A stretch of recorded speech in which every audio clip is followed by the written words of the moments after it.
অবশেষে হিন্দু ধর্মের ছেলেটা তাকে একদম জানে মেরে ফেলে। ভিডিওটা অবশ্যই শেয়ার করে দিবেন যাতে আমাদের মুসলিম বোনেরা এরকম ভুল না করে। প্রিয় বন্ধুরা, আমার এই মুসলিম বোনটি ইসলাম ধর্ম ত্যাগ করে হিন্দু ধর্মের এক ছেলেকে বিয়ে করে। অবশেষে হিন্দু ধর্মের ছেলেটা তাকে একদম জানে মেরে ফেলে। ভিডিও অবশ্যই শেয়ার করে দিবেন যাতে আমাদের মুসলিম বোনেরা এরকম ভুল না করে। ডক্টর হিমন্ত বিশ্ব শর্মাকে টুইটার করেছিলেন আসামের মুখ্যমন্ত্রী ডক্টর হিমন্ত বিশ্ব শর্মা। আজকাল প্রোগ্রামগুলোতে দেখবেন আপনারা হেলিকপ্টার দেখতে বহুত মানুষে যায় এবং এই ডক্টর হিমন্ত বিশ্ব শর্মার প্রোগ্রামগুলোতে এক একটা ভোটারকে 100 করে টাকা দিয়ে তাদেরকে ভিড় জমানো হয়। যদি কথাটা সত্যি না হয় তাহলে আমাকে জুতা পাঠিয়ে দেবেন এবং যদি কথাটা সত্য হয় তাহলে ডক্টর হিমন্ত বিশ্ব শর্মাকে জুতা মামা দেবেন। ঠিক আছে, আমার হিমন্ত বিশ্ব শর্মা এই কথাগুলো কি তোমার বুঝবে না? যাও না, এরা করো না, যান মুসলমান তো বলবে কোনো সুবিধা আলাদা না।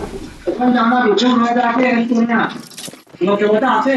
যাও তুমি তুমি কারা মুসলমানকে মুসলমানে কিছু বললে তুমি তাকে চলে যাও। মাঠে চলে একটু তাই না? ভিডিওটা শেয়ার করবেন যখন হিমন্ত। ঠিক আছে, একটা করে শেয়ার করে দাও তোমরা, একটা করে শেয়ার করে দাও। যদি প্ৰতিবাদ কৰিব নেপালত কি পৰিস্থিতি হৈছে তাক মনত ৰাখক। হ'ব ইয়াত অসমত তাৰ জুবিন হ'ব। জুবিন গাৰ্গৰ ন্যায় দিব নোৱাৰিলে তেওঁক ৰাইজৰ হাতত তুলি দিয়া নহলে তেনে সোনকালে জুবিন গাৰ্গৰ আজি 26টা দিন পাৰ হৈ গল, এতিয়ালৈকে অসমবাসীৰ ৰাইজে কিয় ন্যায় পোৱা নাই? সকলোৱে ভিডিঅ'টো চেক কৰি লওক। ঠিক আছে, তাতে করে শেয়ার করে দেবো। সুবহানাল্লাহ ভাই, কেউ হযরত মুহাম্মদ সাল্লাল্লাহু আলাইহি ওয়াসাল্লামের শেষ বংশধর ভাই। এই ভিডিওটি করে না, এই ভিডিওটি শেয়ার করে সকল থেকে কাছে করে বিশেষ করে বংশধরটা সবাই যেন দেখে নিতে পারে। সুবহানাল্লাহ ভাই, কেউ হযরত মুহাম্মদ সাল্লাল্লাহু আলাইহি ওয়াসাল্লামের শেষ বংশধর ভাই। এই ভিডিওটি করে না, এই ভিডিওটি শেয়ার করে সকল থেকে কাছে করে বিশেষ শেষ বংশধরটা সবাই যেন দেখে নিতে পারে। গাহৰি মেইন হয় খাবি নেকি? সোমাই সোমাব নালাগে, আজিৰ ভিডিঅ'টো অলপ ধামাকা হ'ব, হেডফোন থাকিলে লগাই দিব, নহ'লে নালাগে শুনিব। কিন্তু মাছ হয় সেই যে জোত মাৰাণীৰ মানে ছোৱালী, এই ছোৱালীটোৱে আহি কৈ আছে যে এই মিয়া গাহৰিৰ মাংস দেখিছো নেকি? গাহৰিৰ মাংস কিমান তেল, খাবি নেকি? তই তোৰ মুখত সোমাই মুখত সোমাব নালাগে, তোৰ গোৱাতে সোমাই আছিলে আমি শান্তি হৈ যাম, আমি খাব নালাগে এনেকুৱা বস্তু আমি কেতিয়াও নাখাওঁ। মুছলমানে ব্ৰেড খাওঁ, ব্ৰেডটো হ'ল তিনি পাইবি মাত্ৰ নিজে এনেকুৱা নাযায় বস্তু নেখায়। বস্তু যদি আমি চোৰ বুলি কওঁ, চোৰ কাক কোৱা হয় বুজি পালি নেকি? তহঁতে এইবাৰ ভাবি লবি মিয়া এনেকুৱা বস্তু নেখায়। মিয়া খায় main number 1 power of star গৰু মাংস।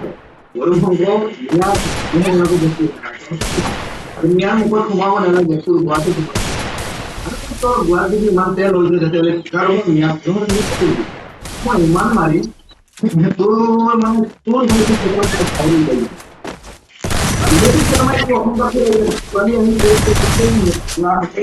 গাহৰি মাংস ইমান তেল মিয়াৰ মুখত সোমাই দিয়ে, তাক এক্সপ্লেইন দিব নিশ্চয় কমেণ্টত জনাব লাগিব।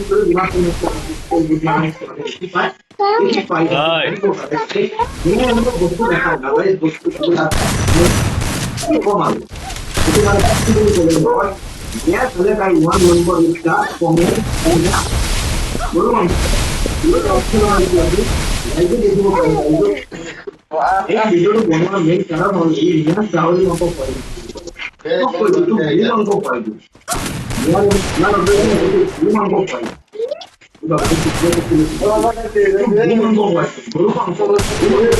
গৰু মাংস কি কোৱা তই খাই আছো আৰু অসমৰ সমাজ জীৱনত এনেকুৱা সদায়